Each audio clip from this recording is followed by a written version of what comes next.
ئەمریکا ئێران ناچار بە سازش دەکات دوو بژاردەکە هێشتا کارایە یان ڕێکەوتن یان گورزی سەربازی.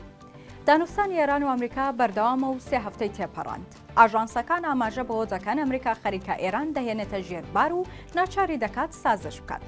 سەرچاوە ئێرانیەکان ڕایانگەیاندووە لە کۆتایی خولی سێیەمی دانوستانە ناڕاستەوخۆکان کە لە مەسقەت بەڕێوەچوو ئێران و ئەمریکا نزیک بوونەتەوە لە ڕێککەوتن دەشڵێن ئەمریکا بە فەرمی هێڵە سوورەکانی ئێرانی سەبارەت بە بەرنامەی موشکی بالیستیکی قبول کردو و ماژەیان بەوە کردووە کە ستیڤ ویتکۆف نوێنەری ئەمریکادانی بە مافی ئێراندا ناوە کە هەموو توانەکانی بەرگریەی ئاسایی خۆی بەو شێوەیە کە بە گونجاو دەزانێت پەرە پێ بدات بەڵام دەبێت لە ژێرمەرج و چاودێری ئەمریکادا بێت.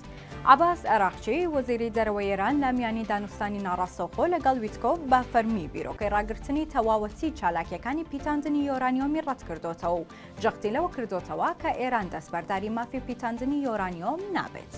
لە دوایین پێشاتیشدا دۆناڵد ترامپ ئامادەی دەربڕیوە بۆ دیدار لەگەڵ خامنەی ئەوەش وەک دوایین بژاردە و دەرفەتی ئەمریکا بۆ ئێران دەبینرێت کە ئەگەر ئێران بە تەواوی نەیەتە ژێربار ئەوە گورزی سەربازی بژاردەی کۆتایی دوای دانوستانەکان دەبێت.